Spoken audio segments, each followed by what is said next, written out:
avons une production certes abondante, mais pour faire une industrie, il faut un flux continu.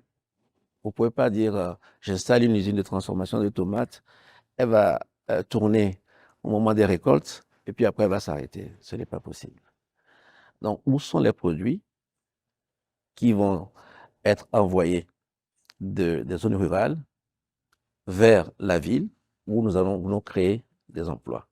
Donc, c'est comme ça que nous sommes dit, pour augmenter de façon significative cette production agricole, il fallait prendre certaines mesures.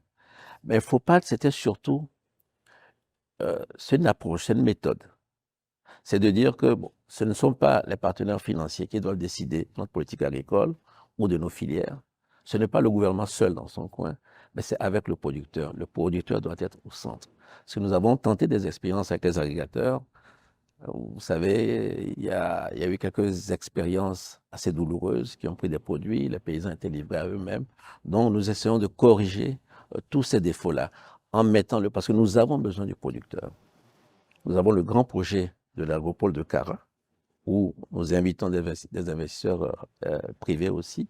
Donc, vous avez vu que certains ont annoncé déjà des investissements dans cette zone-là.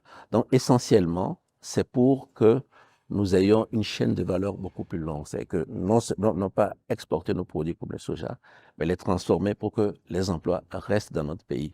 Mais deuxièmement, c'est vraiment ce que j'ai appelé un peu avec un peu la souveraineté alimentaire, pour montrer que nous devons produire ce que nous consommons dans notre pays. Ce que nous aimons, nous devons l'avoir à disposition dans notre pays. Mais pour cela, il faut que les agriculteurs aient des revenus, amélioration de leur niveau de vie, de leurs conditions de vie, et qu'ils deviennent aussi des consommateurs. Voilà. Qu'il n'y ait pas toujours ce mouvement que nous voyons d'exode rural, les gens quittent la campagne pour la ville. Voilà.